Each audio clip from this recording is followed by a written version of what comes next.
Sir నమస్కారం sir. నమస్తే. Sir తమిళనాట భాషా రాజకీయం అనేది ఇప్పుడు ఒకటి నడుస్తూ ఉంది సార్. అంటే ఇక్కడున్న ప్రభుత్వం త్రిభాషా విద్యా విధానాన్ని అంటే కేంద్రం ప్రవేశపెట్టిన దీన్ని వ్యతిరేకిస్తుంది. ఇంగ్లీష్ ఉన్నా పర్లేదు గానీ హిందీని మాత్రం మేము యాక్సెప్ట్ చేయమని అంటున్నారు.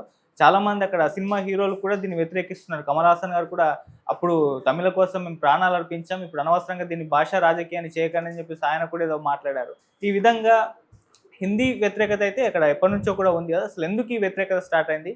మరి ఇప్పుడు నడుస్తున్న ఈ రాజకీయాలు, ఈ భాష చుట్టూ జరుగుతున్న రాజకీయాల పైన మీ ఒపీనియన్ ఏంటి? అంటే భాషలు కాపాడుకోవటం అనే దాన్ని ఏ యాంగిల్లో చూడాలి?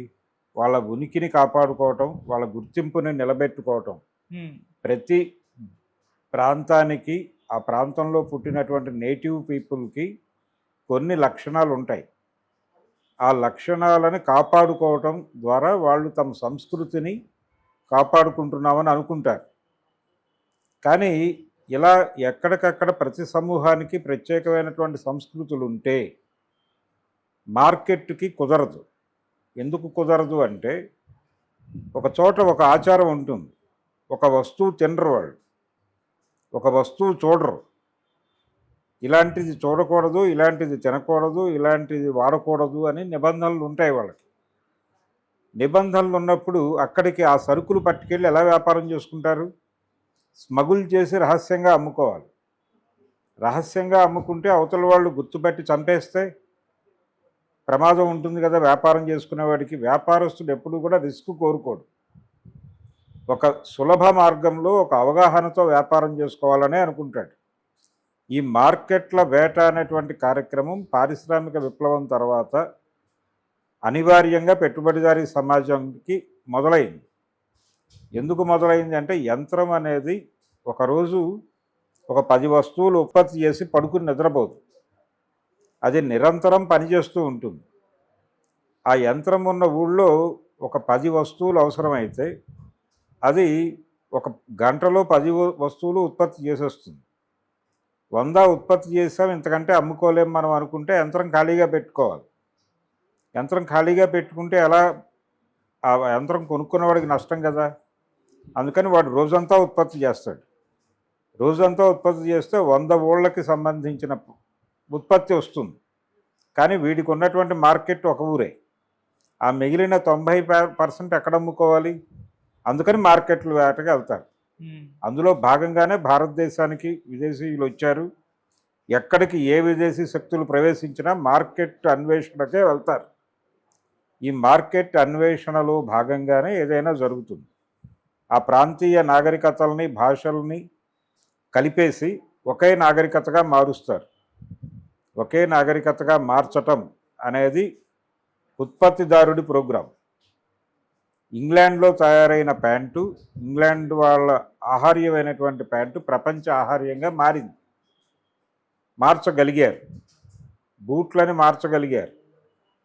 ఇలా మార్చటం అనేది పెట్టుబడిదారీ ప్రోగ్రాంలో భాగంగా జరుగుతుంది. ప్రతి ప్రాంతానికి ఒక ప్రత్యేకమైన భాష ఉంటుంది, ప్రత్యేకమైనటువంటి ఆహార్యం ఉంటుంది.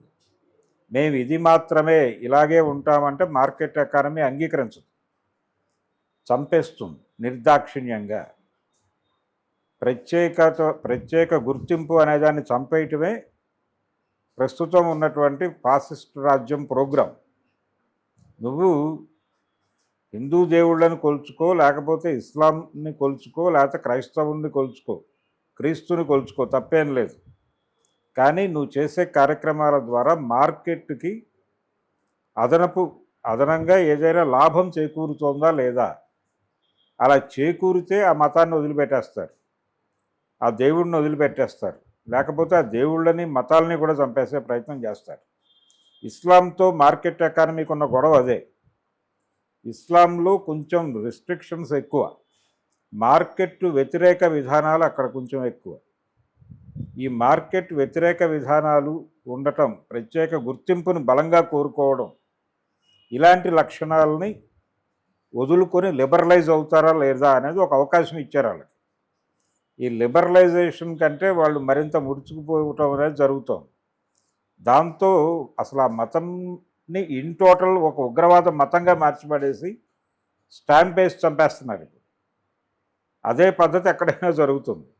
తమిళనాడులో కూడా ఎందుకు ఆ రోజున వాళ్ళు వ్యతిరేకించారు దీన్ని, హిందీని ఎందుకు వ్యతిరేకించారు అంటే హిందీ అనేటువంటి భాషని మాత్రమే కాదు, వాళ్ళు ఉత్తరాది వారి ఇంటర్ఫీరెన్స్ని కూడా వ్యతిరేకించారు. ఉత్తరాది వాస్తవానికి ఉత్తర భారతదేశం దక్షిణ భారతదేశాన్ని తిని బతుకుతోంది అనేది ఒక వాస్తవమైనటువంటి విషయం. ఇలా మనల్ని తిని బతుకుతున్నారు వాళ్ళు కాబట్టి మనం వాళ్ళని అవాయిడ్ చేయాలి, తద్వారా మనం స్వయం పరిపాలన చేసుకోవాలి, మనమే పరిపాలించుకోవాలి తప్ప నార్త్ ఇండియన్ ఇంటర్ఫీరెన్స్ మన వ్యవహారాల్లో ఉండరాదు అనే ఒక అభిప్రాయం బలంగా ఉన్నటువంటి ఏరియా తమిళనాడు. ఆ ఉద్దేశంతోనే ఆ రోజున యాంటీ హిందీ మూమెంట్ జరిగింది. వాళ్ళ కల్చర్ని వాళ్ళ భాషని మన మీద రుద్దే ప్రయత్నం చేసి మనని కలుషితం చేస్తున్నారు, తద్వారా మనని మార్కెట్గా వాడుకునే ప్రయత్నం చేస్తున్నారు అని పెరియార్ రామస్వామి ఆ రోజుల్లోనే ఒక ఉద్యమం ప్రారంభించాడు. ఇది 40 దశకంలో ఉధృతంగా జరిగింది anti Hindi movement. Anti Hindi movement జరుగుతున్న టైంలోనే ఎన్టీ రామారావు అక్కడ ప్రవేశించాడు. ఆయన సినిమా రంగంలో ప్రవేశించినప్పుడు తమిళ సినిమా పరిశ్రమలో కూడా ఈ అభిప్రాయం బలంగా ఉండేది. అందుకని రకరకాల వ్యక్తుల్లోకి రకరకాలుగా ఈ భావజాలం ఇంకింది. అలా ఎన్టీఆర్లో కూడా కొంత ఇంకింది. ఆ తర్వాత ఆయన చేసినటువంటి విన్యాసాలన్నింటిలోనూ ఈ ఇంకినతనం కనిపిస్తుంది. ఎన్టీఆర్లో అదేదో మేరకు జీర్ణమైంది అనే విషయం మనకు అర్థమవుతూ ఉంటుంది. ఆయన తెలుగువారి ఆత్మగౌరవం అనే మాట అంత ఓపెన్గా అనటానికి కూడా కారణం అదే. రూట్స్ అక్కడ ఉన్నాయి. ప్రాంతీయ భాషల్ని నాగరికతల్ని కాపాడుకోవటం అనేది తమ గుర్తింపు సమస్యగా స్థానిక సమూహాలు నేటివ్ పీపుల్ చూడటం అనేది విచిత్రమేమీ కాదు. ఒక యునెస్కో నివేదిక ఉంది, ఈ శతాబ్దాంతానికి 90% పైన ప్రాంతీయ భాషలు నాగరికతలు కూడా నాశనం అయిపోతాయి. నాశనం అయిపోవటం మాత్రమే కాదు, కనుమరుగవుతాయి. అలా కనుమరుగైతే తప్ప మార్కెట్ మతం ఉండాలి, ఒకే మతం. ఇప్పుడు ఎలాగైతే మోడీ గారు అంటున్నాడు ఒకే దేశం ఒకే ఎన్నిక అని, ఒకే దేశం ఒకే ఎన్నిక మాత్రమే కాదు, ఒకేలా ఆలోచించాలి, ఒకే అవసరాలు ఉండాలి. అప్పుడు విస్తృతమైన మార్కెట్ ఏర్పడుతుంది. దేశం అంటే మనుషులు కాదు, మార్కెట్టే. ఈ మార్కెట్లోకి సరుకులు బట్వాడా చేస్తే అది అందరూ కన్జ్యూమ్ చేయాలి. ఇప్పుడు ఆడపిల్లలు ఎందుకు సిగరెట్లు తాగుతున్నారు, ఇదివరకు తాగేవాళ్ళు కాదు, మార్కెట్ ఊరుకోదు. ఈ హ్యాబిట్ని ఇంజెక్ట్ చేస్తారు. దీన్ని ప్రోగ్రెసివ్ అనేటువంటి ఐడియాలజీతో చుట్టి మరీ తోస్తారు. అవతల వాళ్ళు ఏ ఐడియాలజీకి పడతారో ఆ ఐడియాలజీని ప్రమోట్ చేసి వాళ్ళని తీసుకొచ్చి లిబరేషన్ అనే మూమెంట్లో భాగంగా ఒక రకంగా మగపిల్లలు చేస్తోంది మనం ఎందుకు చేయకూడదు అనేటువంటి ఒక పోటీతత్వం దాన్ని ఇంజెక్ట్ చేస్తూ వాళ్ళతోనూ సిగరెట్లు తాగిస్తారు, వాళ్ళతోనూ మందు తాగిస్తారు, వాళ్ళతోనూ మార్కెట్ విస్తరణలో భాగమే. వాళ్ళ నిజంగా ఉమెన్ లిబ్ కోసం వాళ్ళు దెబ్బలాడితే వీళ్ళు సహకరిస్తారంటే లేదు, అణిచేస్తారు నిర్మోహమాటంగా. ఇలా మార్కెట్ ఎక్స్పాన్షన్ కోసం నిరంతరము కొత్త ఏరియాలు అన్వేషిస్తూ ఉంటారు వాళ్ళు. ఒక అలవాటుని 10 మంది అలవాటుగా మార్చటమే మార్కెట్. ఒక సమూహం తాలూకా హ్యాబిట్ని కోట్ల మందికి అలవాటుగా మార్చటమే మార్కెట్ స్ట్రాటజీ. ఆ మార్కెట్ స్ట్రాటజీలో భాగమే ఈ భాషల్ని రుద్దటం. హిందీని కావచ్చు, ఇంగ్లీష్ని కావచ్చు, ఈ రుద్దటం అనేది అందులో భాగంగానే జరుగుతుంది. ఇంగ్లీష్ చదువుకుంటే ఇంగ్లీష్ సాహిత్యం చదువుతాడు, ఇంగ్లీషు సాహిత్యం చదివితే ఇంగ్లీషు సమాజం అర్థమవుతుంది, ఇంగ్లీష్ వారి హ్యాబిట్స్ అర్థమవుతాయి. ఆ హ్యాబిట్స్ని తను అడాప్ట్ చేసుకోవడానికి ఒక ప్రయత్నం జరుగుతుంది.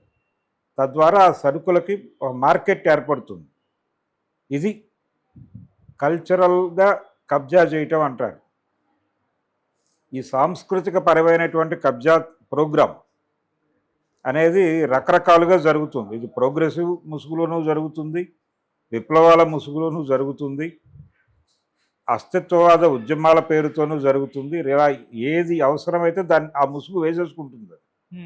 ఈ ముసుగు వేసుకుంటున్నాం కదా, రేపు పొద్దున్న దీనికి కట్టుబడి ఉండాలి అని అనుకోకుండా ఏ రోజుకి ఏ ముసుగు అవసరమైతే ఆ ముసుగు ధరించి మార్కెట్లోకి వస్తారు వాళ్ళు. అందుకని వాళ్ళ ప్రకటనల్లో కూడా ఈ విషయం అర్థమవుతుంది మనకి. వాళ్ళు ఇచ్చే వ్యాపార ప్రకటనల్లో ఒక సాంప్రదాయాన్ని, లోకల్ సాంప్రదాయాన్ని కూడా వాళ్ళు ప్రమోట్ చేస్తారు. మనం మర్చిపోతున్న సంస్కృతిని కూడా వాడు గుర్తు చేస్తాడు మనకే. మనం మర్చిపోయేలాగా చేసింది వాడే, మళ్ళీ వాడే మన కల్చర్ని గుర్తు చేస్తాడు. మనం పెళ్ళికి వెళ్ళేటప్పుడు ఎలా తయారవ్వాలి అంటారు, ఈ పెళ్ళికి ఇలా తయారవ్వాలి అని చెప్పి వాడి ప్రోడక్ట్ని అమ్ముతాడు మనకు. 10 రూపాయల పంచని 10,000కి అమ్మటం అనేది మార్కెటింగ్ స్ట్రాటజీ. 10 రూపాయలకు పంచ కట్టుకునే మనని పంచ కట్టుకోకుండా చేసి, ఈ పంచ కట్టుకోవటం అనేది ఒక ప్రత్యేకమైన సందర్భం అని చెప్పి ఆ సందర్భంతో దీన్ని లింక్ చేసి ఆ 10 రూపాయల పంచని 10,000తో మీతో కొనిపించటమే మార్కెటింగ్ స్ట్రాటజీ. అది మాన్యువర్ అనండి, మరొక వరం అనండి. ఇవి మల్టీనేషనల్ కంపెనీలు కూడా ఇన్వాల్వ్ అవుతాయి ఈ వ్యాపారంలో. కల్చర్ అనేది కూడా మీ భాష కావచ్చు, మీ కల్చర్ కావచ్చు, అది ప్రో మార్కెట్ ఉండాలి. మీ మతం కావచ్చు, ప్రో మార్కెట్గా లేని వేటినైనా చంపేస్తుంది. అందుకని ఇప్పుడు ఇక్కడ ఈ భాషా పరిరక్షణ అనే నినాదం ద్వారా కొంతమందిని తన వైపు డ్రైవ్ చేసుకోవచ్చు. అంటే నేటివ్ కల్చర్ని, నేటివ్ లాంగ్వేజ్ని పట్టించుకుంటున్నారు అనే ఉద్దేశంతో ఒక సెట్ ఆఫ్ పీపుల్ తనతో ఉంటారు అని అనుకుంటున్నారు వాడు, డిఎంకే. ఇది ఒక రకంగా తన ప్రాంతీయ పార్టీల తాలూకా ఉనికిని కాపాడుకోవడానికి అనివార్యంగా చేసేటువంటి యుద్ధం. ఈ అనివార్య యుద్ధం తమిళనాడులో ఇంకొక పార్టీని, జాతీయ పార్టీని దూరం పెట్టారు. అది కాంగ్రెస్ కావచ్చు, భారతీయ జనతా పార్టీ కావచ్చు. తెర వెనక రాజకీయం చేసింది కాంగ్రెస్. ఒక దశలో కరుణానిధిని తన వైపు వాల్చుకుంది, ఒక దశలో ఎంజీఆర్ని తన వైపు వాల్చుకుంది. అలా నడిపారు తప్ప వాళ్ళు స్ట్రైట్గా అక్కడ చేసింది ఏమీ లేదు. ఇప్పుడు భారతీయ జనతా పార్టీ చేస్తోంది కూడా అదే. గతంలో కాంగ్రెస్ పార్టీ ఏ స్ట్రాటజీ చేసిందో అదే ఇంకొంచెం ఎఫెక్టివ్గా చేస్తున్నారు. వీళ్ళు వాళ్ళ ఆసరాతో అక్కడ తమ పనులు జరిపించుకోవటం కాదు, వీళ్ళని కంట్రోల్లో పెట్టుకోవడానికి ఏం చేయాలి అని ఆలోచిస్తోంది ఇప్పుడు భారతీయ జనతా పార్టీ. ఆంధ్ర, తెలంగాణలని ఎలా కంట్రోల్లోకి తీసుకోగలిగామో అలాగే తమిళనాడును కూడా కంట్రోల్లోకి తీసుకోవాలి అనుకుంటున్నారు. ఆ వ్యూహంలో భాగంగా వాళ్ళు కొంచెం అతి చొరవ చూపిస్తున్నారు. అలాగే అక్కడ నేటివ్ పీపుల్ వ్యవహారాల్లో అతిగా ఇన్వాల్వ్ అవుతున్నారు, అతిగా డిస్టర్బ్ చేసే ప్రయత్నాలు చేస్తున్నారు. ఈ అతిగా డిస్టర్బ్ చేసే ప్రయత్నాలను వ్యతిరేకించకపోతే తన ఉనికికి ప్రమాదం అనుకుంటున్నారు వాళ్ళు. ఇప్పుడు ప్రోగ్రెసివ్ ముసుగులోను, గ్లోబలైజేషన్ అనేటువంటి ముసుగులోను చాలామందిని ఈ పాత పద్ధతుల నుంచి కొత్త పద్ధతుల వైపు నడిపిద్దాం అనే నినాదంతో మనం ఎందుకు ఇక్కడే ఆగిపోవాలి, తమిళ దగ్గరే ఎందుకు ఆగిపోవాలి, మనం ప్రపంచ భాషలు అన్నీ తెలుసుకోవాలి కదా, ఎందుకు హిందీకి అడ్డుగోడలు కట్టాలి, మనం కూడా ఎక్స్పాండ్ అవ్వాలి కదా. మనం ఎక్స్పాండ్ అవ్వాలంటే ఇక్కడే ఉంటామంటే కుదరదు. గ్లోబలైజేషన్ అనేది అది వచ్చి దోచుకోవడానికి అవకాశం కల్పిస్తున్నాం అనేది ఒకటి, కానీ దీన్ని ఆసరాగా చేసుకుని మనం కూడా అవతల వైపుకి వెళ్ళొచ్చు కదా. తలుపు తెరిచాక వాళ్ళు రావటం వస్తున్నారు, మనకి వెళ్ళటానికి కూడా మార్గం అది అనుకుంటే తప్పేంటి.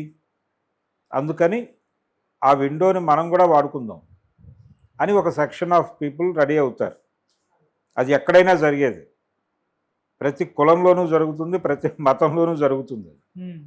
అలా ఇటు నుంచి అటు పెడదాం అనుకునే వాళ్ళందరూ ఇప్పుడు అక్కడ తమిళనాడు ప్రభుత్వం తీసుకుంటున్నటువంటి నిర్ణయాల మీద కొంత నెగిటివ్గా మాట్లాడుతున్నారు. ఆ సమూహంలో కమల్ హాసన్ లాంటి వాళ్ళు కూడా ఉన్నారు. ఈ విండోని వాడుకుని మనం ప్రపంచంలోకి వెళ్ళొచ్చు కదా, వాళ్ళు ఇటు రావడానికి తలుపు తెరిచారు, వాడు ఒక అందుకు తలుపు తెరిస్తే మనం ఇంకొక అందుకు ఆ తెరిచిన తలుపుని వాడుకోవచ్చు కదా అనేది వీళ్ళ అభిప్రాయం. ఈ అభిప్రాయం ప్రకారం నడిచేవాళ్ళు కొంతమంది ఉంటారు, ఇది అనివార్యం. కానీ అక్కడ పదవిలో ఉన్నవాడి సమస్య ఏంటి, నేటివ్ కల్చర్ని కాపాడుకోవడంతో పాటు ప్రాంతీయ పార్టీలను కాపాడుకోవడం కూడా ఒక ప్రోగ్రాం. ఫెడరల్ ఇప్పుడు ఆల్రెడీ యూనివర్సిటీల్లోకి కేంద్ర ప్రభుత్వం జొరబడి వీసీల నియామకం దగ్గర నుంచి తన కంట్రోల్లో పెట్టేసుకుని ప్రాంతీయ రాజకీయాలకి, ప్రాంతీయ కల్చర్లకి, ప్రాంతీయ అభిప్రాయాలకి ఏ రకమైన విలువ ఇవ్వట్లేదని చెప్పేస్తున్నారు. ఆల్రెడీ కొత్త విధానం అనౌన్స్ చేసింది ప్రభుత్వం. ఇలాంటివి భయపెడుతున్నాయి. అంటే ఫెడరల్ స్ట్రక్చర్ని సమూలంగా నాశనం చేయటం కోసం కేంద్ర ప్రభుత్వం పనిచేస్తోంది. గతంలో ఏ కేంద్ర ప్రభుత్వము పనిచేయనంత టార్గెటెడ్గా పనిచేస్తోంది. అందులో భాగమే